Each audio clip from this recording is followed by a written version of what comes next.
You're listening to the Hour of the Time. I'm William Cooper. Stay tuned, folks. There's more.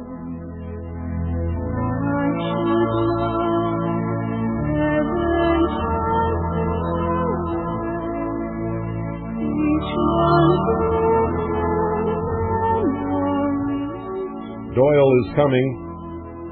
Doyle is coming, ladies and gentlemen, and he's coming for you. And he'll be here in just a moment.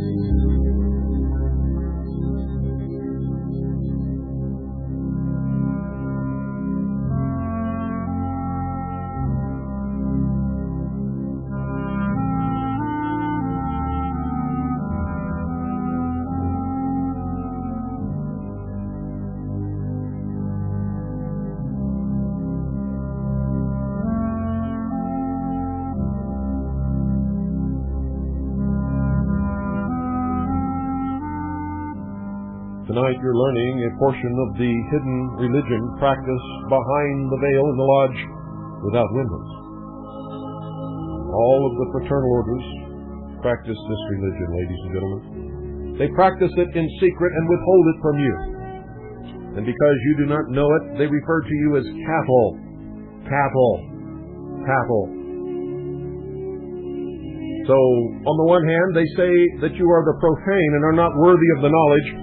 And on the other hand, they say you are ignorant, stupid animals, cattle, because you do not know it. It is a lie. They are liars. They deceive and manipulate with this knowledge. Anything born of a lie and lived as a lie is nothing but a lie.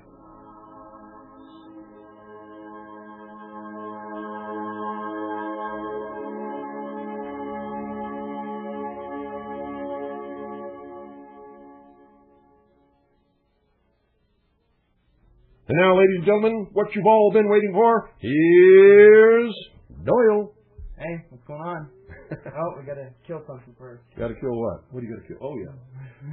We've got to take 101.1 FM Eager off the air. We will be back on the air between about 15 to 30 minutes. So if you're listening in the Round Valley, tune back in about 15 minutes and every few minutes after that until you get us. That is, if you want to listen to the rest of the broadcast. We will be opening the phone lines at about 8 o'clock Mountain Standard Time, and that will be 11 p.m. Eastern. It will be, let me see, that'll be 8, 9, 10 Central, and 8 Pacific Daylight. Okay, Mr. Doyle, it's all yours. All right. Have fun. Oh, yes.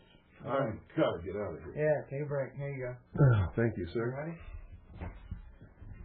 Alrighty. Want to cover a few things real quick tonight. I think we'll start off with the radio. In particular, the Panasonic. Had some inquiries about it as far as exactly what its features were, so I want to cover those again. The Panasonic 12-band radio. It's got 9 shortwave bands, FM, medium, long wave, FM stereo, 9 shortwave bands along with your FM medium, AM long wave bands also. Comes with a stereo headphone jack, tone controls. It's got the DC power jack, as in you can get the AC to DC converter to run directly off of wall outlets and the batteries. It also runs off AA batteries too. This is a really nice radio. The Panasonic shortwave is RF-B11. That's RF-B11.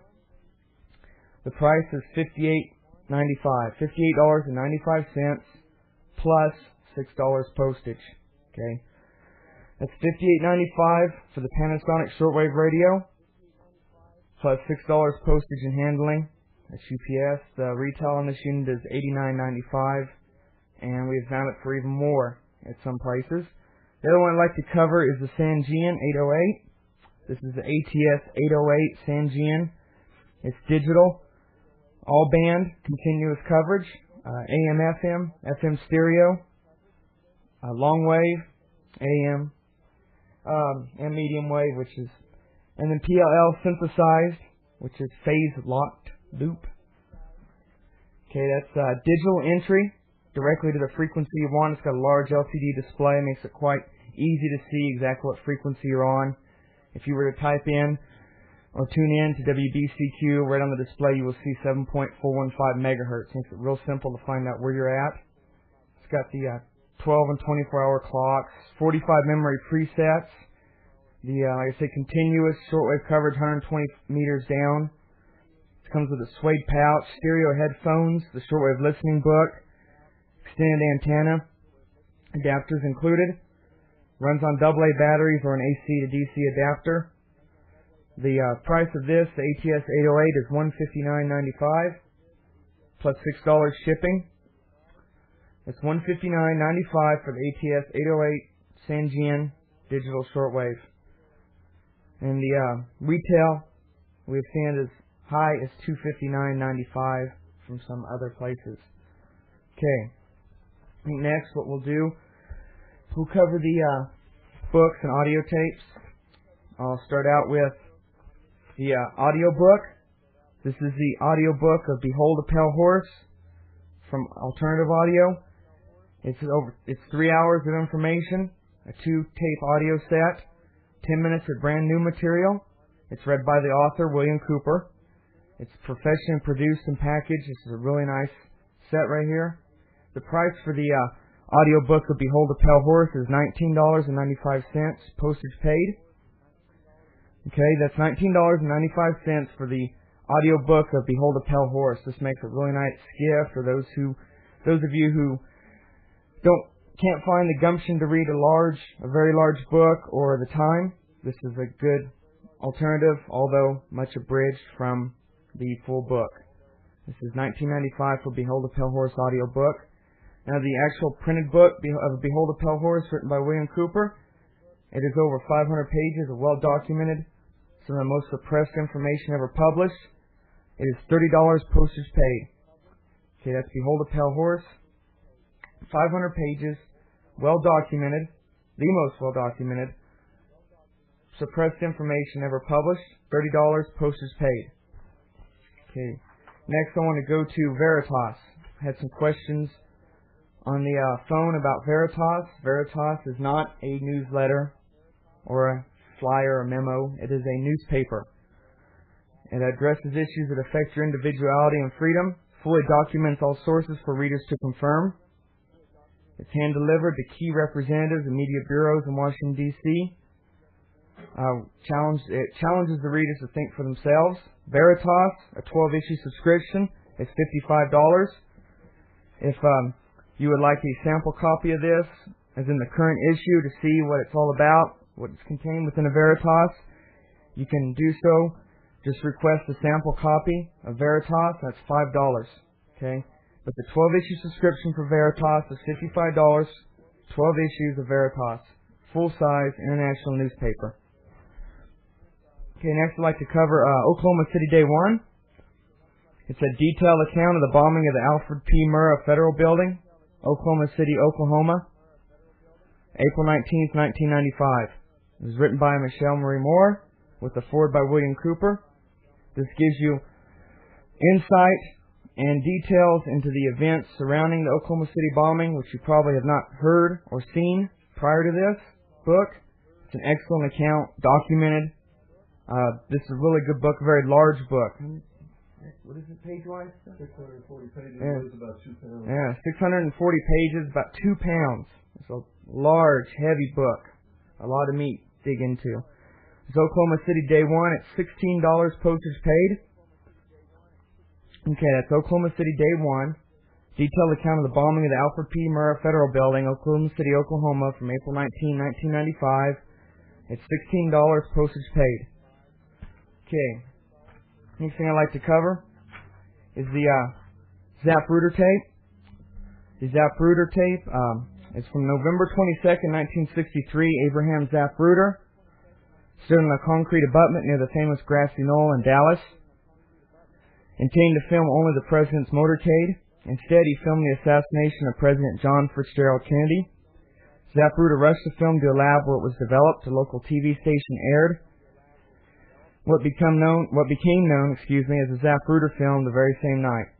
The film was confiscated shortly thereafter and transported to the National Photographic Laboratories in Washington, D.C. The film was eventually returned to Abraham Zapruder, who promptly auctioned it off to the highest bidder, Time Life Incorporated. The film was never made available to public scrutiny.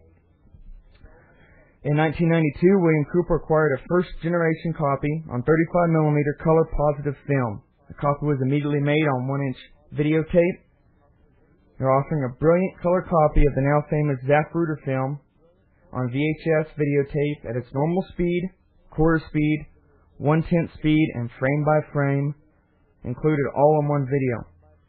Also includes all the footage of what's in Dealey Plaza that nobody ever understood before. Oh yeah, it's this video also has the footage of Dealey Plaza, the buildings, the layout, and the monuments, I guess you call them.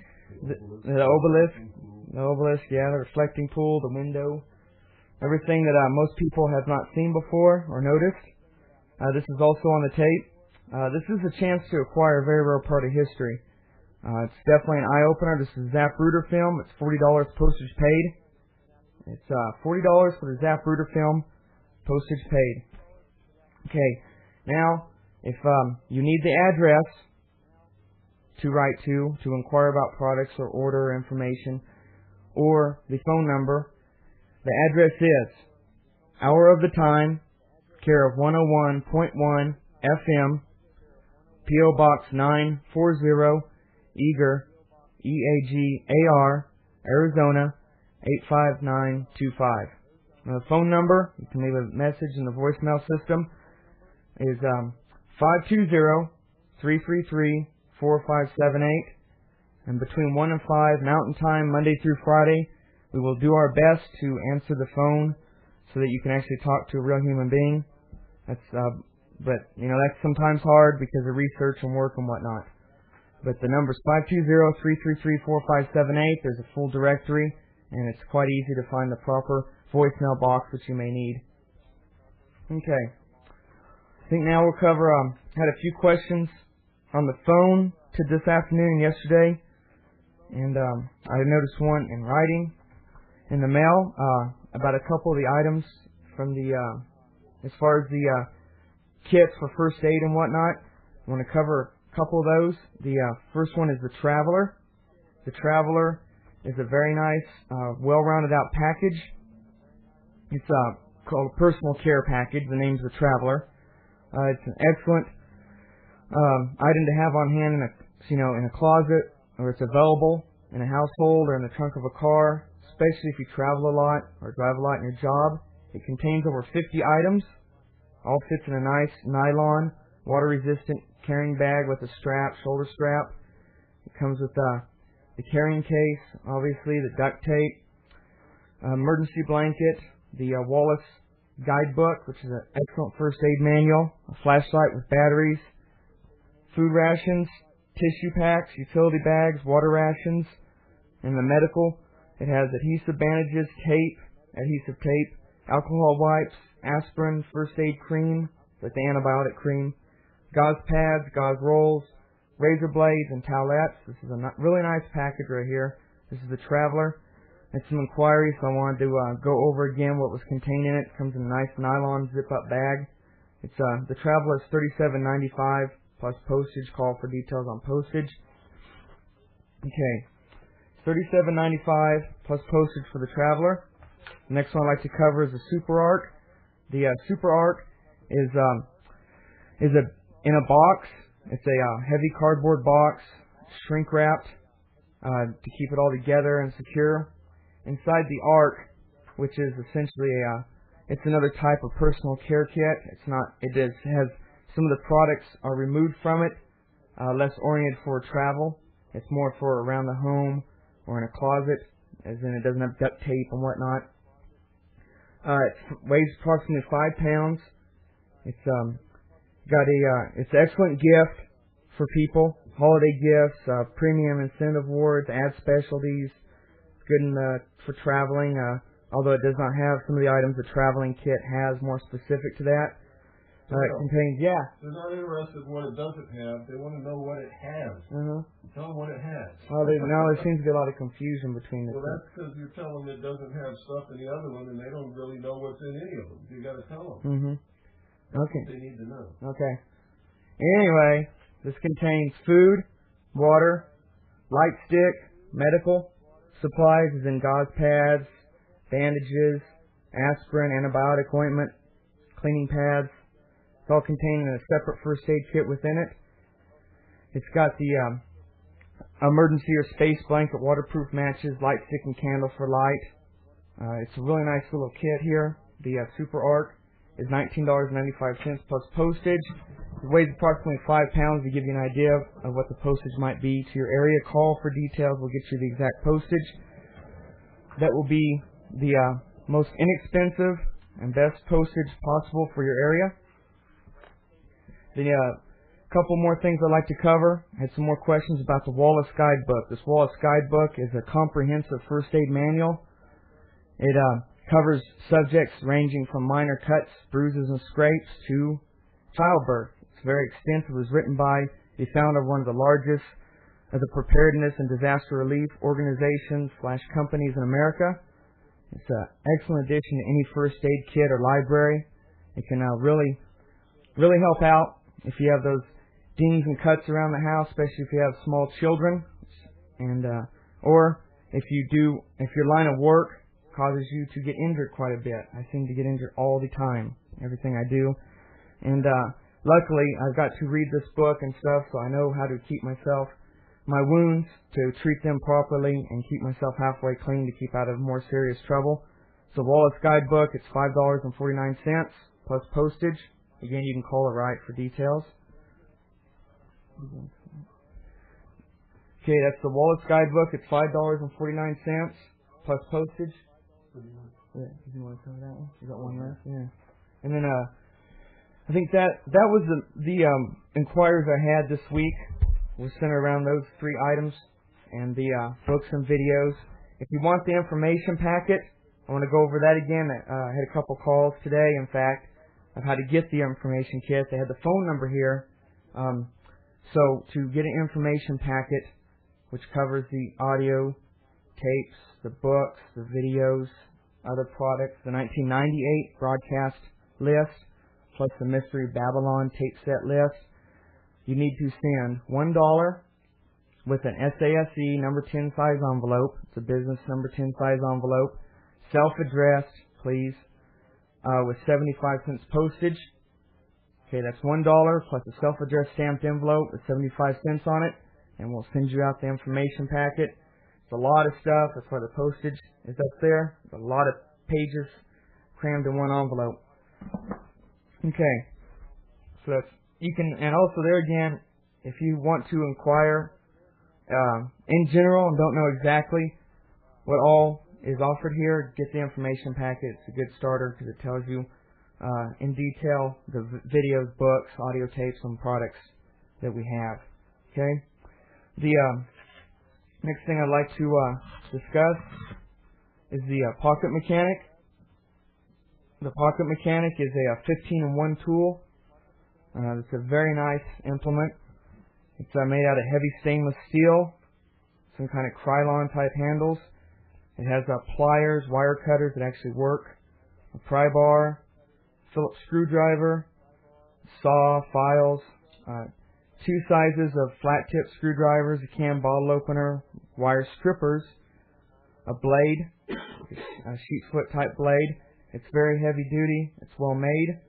This is a really nice tool right here. This is the 15-in-1 tool. It's a nice item. Comes in a heavy Kundura nylon sheath with a belt loop, and it's actually the way the case is designed. It can be worn 2 different directions on the belt for carry, or strapped to a backpack or a day pack or whatnot. It's a good tool to have around if you're out working. Comes in handy, especially if you're out backpacking or hiking or anything like that, or just want to wear it around your house, and it comes in handy quite often.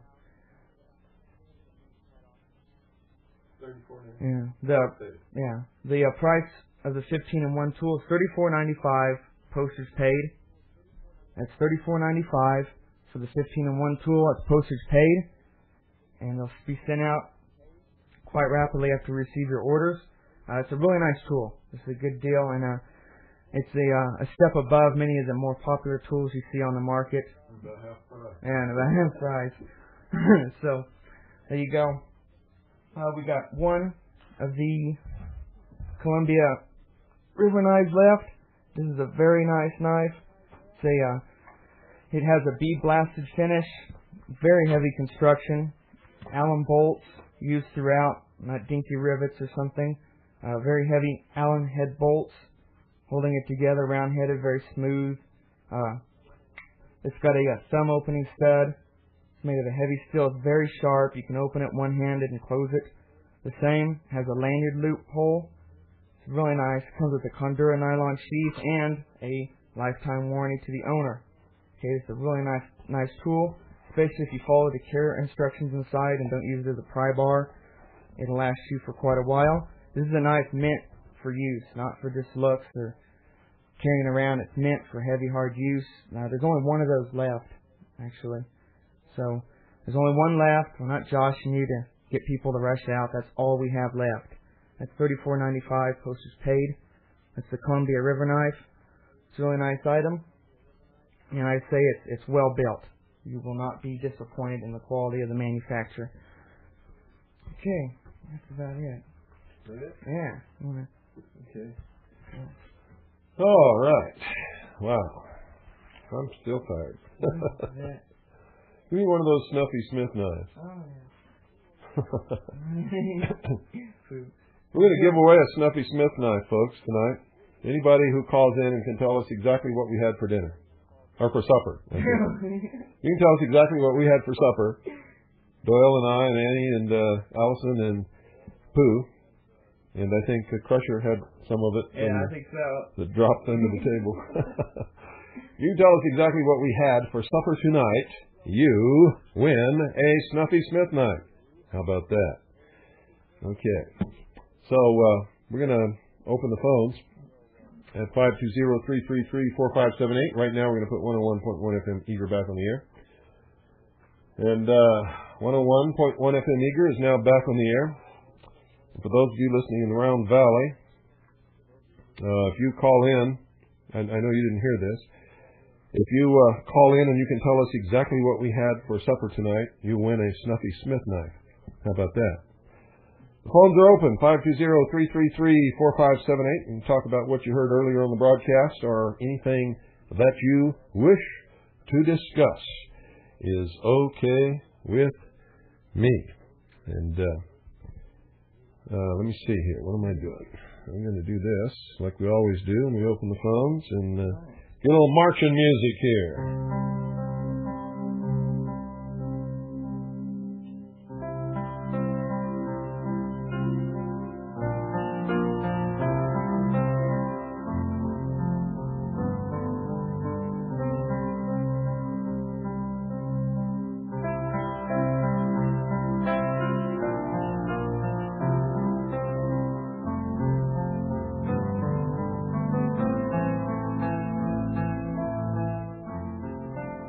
You're listening to The Hour of the Time. I'm William Cooper. We believe in freedom, ladies and gentlemen. We don't care who you are. We don't care what color your skin is. We don't care what religion you believe in. If you believe in freedom for all people to be who they wish or who they can be and strive to the ultimate capability or ultimate achievement of their capabilities. If you believe that in order for you to be able to worship your religion, you must give freedom to worship to all other people, then you're one of us. We believe freedom is the ultimate achievement of all humankind.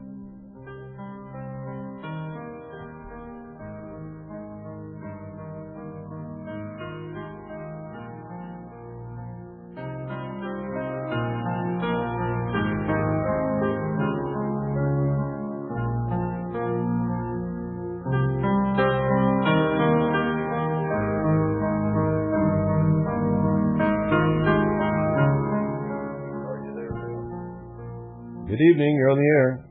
Are you there, Bill? Good evening. You're on the air. I was just curious. Need to put your mouth in front of your phone and talk real loud, please. I was just curious about this dinner thing. Supper. Are you going to give us any clues? No. No clues. All right. Well, I was just fixing to go to bed and thought I'd call and ask. Well, what do you think we have? You might just guess it. Oh, gosh.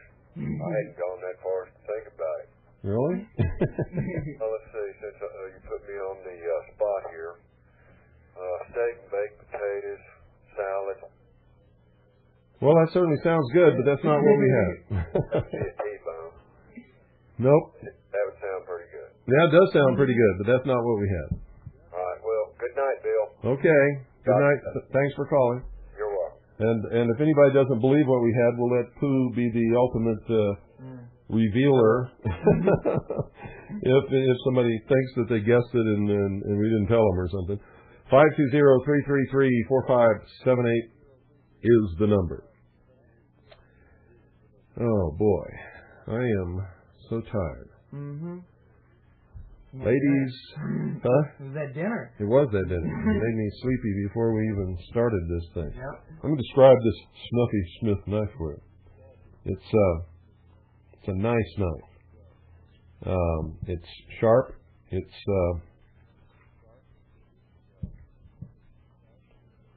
a carbon steel. This is carbon steel. Yeah, it's carbon steel blade, which is what I like the best. I don't like stainless steel unless whatever knife I'm using is going to be subjected to an awful lot of water and stuff like that. And nothing wrong with stainless steel. It's just that I like the feel of a carbon steel blade when I sharpen a knife. I really can get a good edge on a carbon steel blade. This knife commemorates Snuffy Smith, which is the old cartoon figure from the 30s and 40s, and even up in the 50s. I can remember seeing Snuffy Smith as a child in the comic books, and it shows their old shack, I guess, in the Ozarks or someplace like that, and a little kid that wears a coonskin cap that is always running around playing tricks on Snuffy, and then there's Ma holding that little bald-headed baby with her red sweater and her black scarf over her head and her white apron. And then there's Snuffy Smith down at the bottom with his big old clumsy feet and his big old nose, and his eyes are always closed, and somewhere within reach there's a jug. There's always a jug. Good evening, you're on the air. Can you hear me all right, Bill? Sure can. Great. Hey, I want to say you guys got a tremendous signal here in central Indiana on your new station. Well, good. And I think what you had for dinner was chili. Nope. Oh. Wasn't chili. Okay, well, I gave it my best shot. But we like chili, too. I was listening to your the reading or whatever it was you were doing earlier this evening about the mysteries and what these people believe. And I wanted to take, I don't know, like a specific example. One evening a while back, you mentioned Ted Gunderson. Yeah. And the thing that I'm having a little bit trouble with fighting off is it would seem to me that it would be very difficult for people like Gunderson or Clinton or whoever you want to choose that they would actually believe the stuff. Why? What? Now, see, this is what I don't understand. What religion do you belong to? Christian. Christian? Do you think it's any more difficult for them to believe that than for you to believe that God was born in a human body of a virgin mother on this earth and offered himself up to be crucified on a cross in order to absorb and take away sin from all people who, after that, believed in him? Yeah, I do, and the reason is that I think there's more tangible evidence of biblical Christianity in nature, in nature and the world itself. You're missing the whole point. See, you believe it, so it's easy for you to say that. But you're listening to me give you an arcane philosophy that you've never heard before or knew very little about. And so for you it's difficult to believe. Imagine yourself somebody from somewhere else who never heard of Christianity. Do you think it's any easier for them to believe your religion than it is to believe what you heard on here tonight? Well, I see what you're saying, that belief is belief, and ultimately, each person's going to believe what they've either heard or what they want to believe. That's right. That's why they call it religion, is based upon strictly faith. You must have faith that it's true, or you can't believe it. There is no factual proof anywhere. There is no scientific anything that can back up any basic religion tenets of any religion on the face of this earth. That's why religion is called religion and science is called science. I guess I understand that. I guess go back to Ted Gunderson, for example. You know, he's a pretty logical guy, or he seems to, yet he's going around the country spouting off about this hydrodynamic bomb that he claims blew up Oklahoma City, when it's obvious that a person with a brain can look at General Parton's report and determine that columns that are a certain distance from the center of a blast had to have shaped charges put on those columns. Absolutely. Right. I mean, you don't have to be a genius to figure out what Parton is saying there, that the theory that it was done by one bomb is a bunch of crap. Absolutely. It's obvious. But how can a guy like Ted Gunderson go around the country ignoring that evidence and spreading this other theory? Is he actually know what he's doing, or is he a dupe, or Well, you have to ask Ted Gunderson that. Well, Ted's not going to tell me the truth. Well, you don't know that. You haven't asked him yet. You'll never know. You never know till you ask him. Ted seems to me to be somebody who's been taken in by somebody else on some things. For instance, he claims he got that story from a very well-known con man named Reconasciuto. Right, who's in jail and who claims all kinds of things, including having flown George Bush to France for the October surprise. Yeah, right. I've heard that story too. The man is not all there, and anybody who believes that Reconasciuto is telling the truth is just not all there either. Yeah. But Ted might believe him. I don't know. What is the? Do you know at all? What is the story? The real story behind Bogart's getting shot? Did somebody? All I know is Bogart shot himself in the chest with a .45 in an attempt to commit suicide. Now that tells me that he had no intention of committing suicide.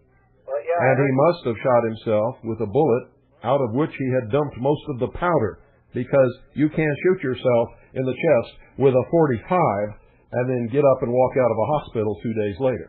That's an interesting thought. Bogart's is an old military man. Yep. He's killed a lot of people.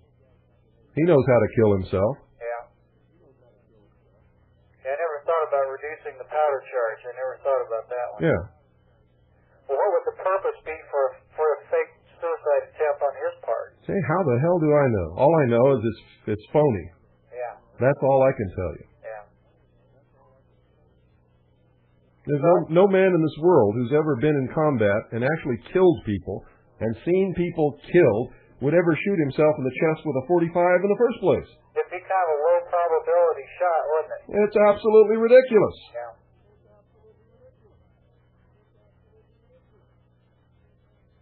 Well, it looks like I'm going to have to go back and do some more studying. What it comes down to. Yeah. And remember, I wasn't trying to attack your religion as a Christian. I was trying to get you to look at it because you expressed surprise that somebody would believe what you heard early on this broadcast.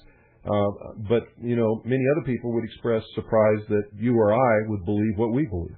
Well, the reason I express surprise is that part of the reason that I subscribe to the Christian religion and believe in the Christian religion is because it seems like, amongst other things, there's a great deal of tangible evidence for it. It's not just a matter of faith. There's quite a bit of, if you compare what the Bible says to the world that we live in, you see it explaining creation and the creation of living beings. That does not explain Jesus Christ. That just explains the existence of God, which any reasonable person can see in the order of the universe and in nature around us.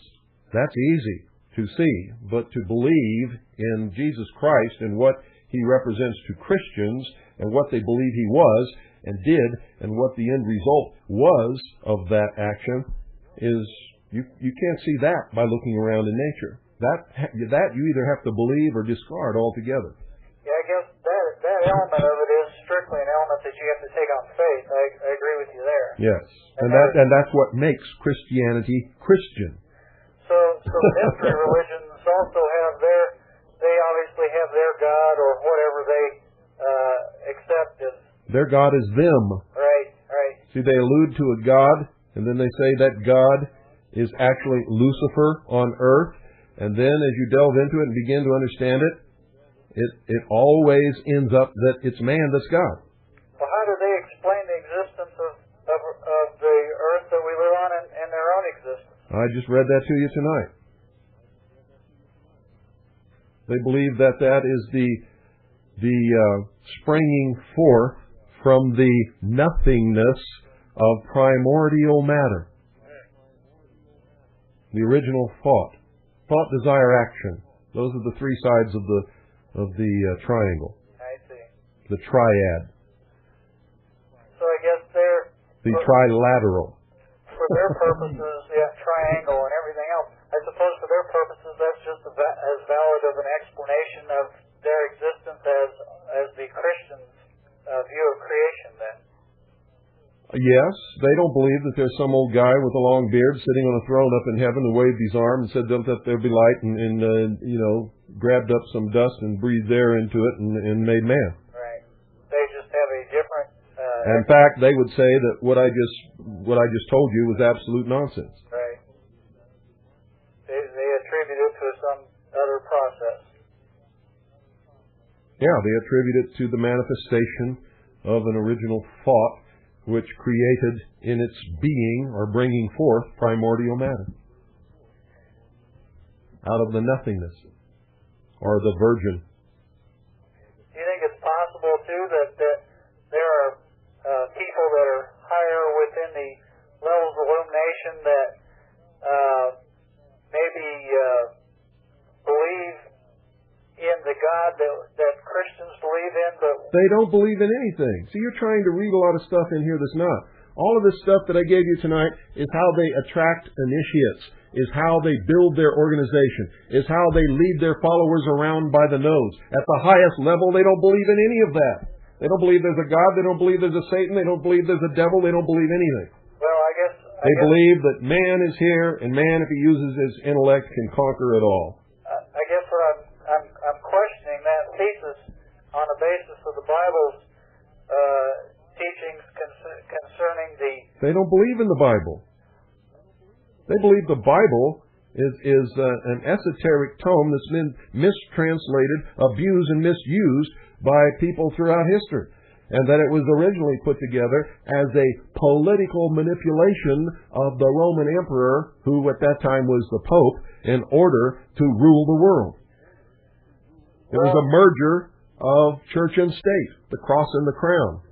Some people want to go back to it. Look for that cross and crown, and you'll see people who want an emperor and a religion melded into one. Isn't it equally possible, though, that the people who have constructed the mystery religions have created the system of thinking that you just described for the purpose of manipulating those others while having a different belief within themselves that they don't disclose publicly? No, this is an ancient religion. This religion existed long before Christianity was even a spot in anybody's mind. Yeah, I understand that. I understand that it goes back to the very dawn of man as far as we can. It started with the first guy who saw Prometheus strike a tree and start a fire, and he grabbed a branch and learned how to keep it going. And he learned to manipulate and control others with this knowledge, and he told them that there was something mystical or religious about it. He became the first king and the first priest.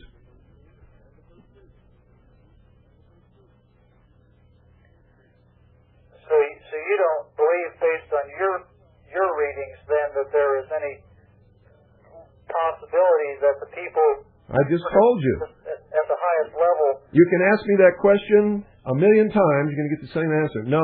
Okay. At the highest levels, they believe in man and man's intellect. Right. They believe that when you die, nothing happens. You just turn to dust. Well, what is the motivation for them continuing this movement then, generation after generation after generation.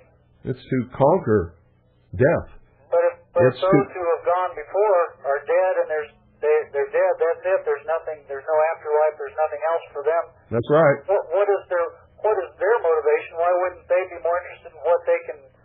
I told you a while ago. It's how they're attracted into these things. They don't get promoted to the top and learn the ultimate truth unless they're worthy of handling it. And by then, they're so hooked into the system, and they have so many blood oaths under their belt, they couldn't get out if they wanted to.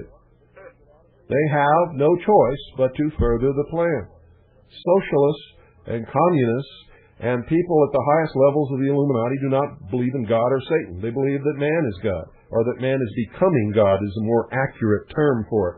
And that when they conquer genetics and they learn the last secrets of science, they will have a race of people, or leaders, as they call it, who will keep a slave race like us alive just to serve them, and they will live forever, conquer the universe, rule over matter and the whole known system.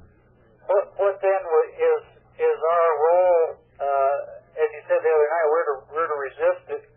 To what degree are we to resist it? I mean, there's a lot of things that we could be doing right now that we as a society or as patriots or however you want to label the different people that are interested in this type of thing.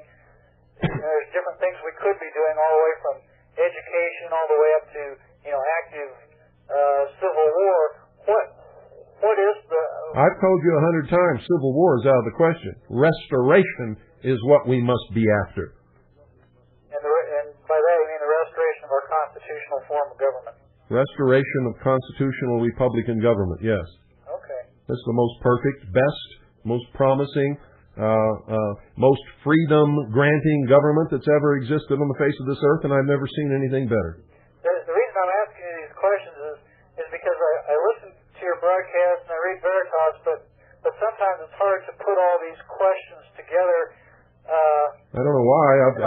I've led you with a personal example. I'm willing to give my life. How far should you go? Well, how bad do you love, or how well do you love freedom? I'm willing to give my life. I've already stuck my neck out. Long ago I stuck it out. Right. I knew my fate was sealed years ago. Yep. I'm willing to give my life because I know something. I know a secret that most people just can't seem to grasp. If you're not willing to give your life for freedom, you cannot be free. You cannot have it. You will never be free. Yep. Because it's easy to take it away from you. They just send a couple of guys up, big, brawny guys with muscles, with guns, or with baseball bats, and they say, you're either going to do what the hell we say you're going to do, or we're going to kill you. If you're not willing to die for freedom, you have just become their slave. That's correct. Well, you see, I'm willing to die for it. I think probably... If they came up to my home and took my daughter and put a gun to her head and say, you do what we say or we're going to kill her, you know what I'd say? You'd say, go ahead and kill her and I'll deal with you guys later. That's exactly what I would say. Yep. I would say kill her. But I would spend the rest of my life hunting them down. Absolutely. And I would kill them and all whom they belonged to. Well, I think that kind of spirit was a lot more obvious to people who lived in the year 1776, and it's kind of been bred out of us now, and I think it's just now beginning to, be realized again. Yeah. But you see, there's some people out there who would say, you were wrong. You let them kill your daughter? Then I'd do whatever they said. Not understanding what they have just committed to. Yep. They have committed to become a slave and commit their children to slavery because they did not have the courage of their convictions, nor do they believe in anything worthwhile enough that they're willing to give the ultimate sacrifice so that it will prevail for further generations down the line. It's basically selfishness, isn't it? Yeah. That's what makes me more dangerous than anybody who would fight for world government or fight for this arcane bullshit philosophy or the United Nations flag or the Freemasonic Lodge or any of that crap. Because I'll die for my beliefs, and they won't. Yep. They're all cowards. That's why they hide behind lies and manipulation. They don't have the courage of their convictions to stand up and state their convictions and march to fight for them. No. They're manipulators, liars. Our brothers against us to fight explained it. Yeah. Hold on just a second.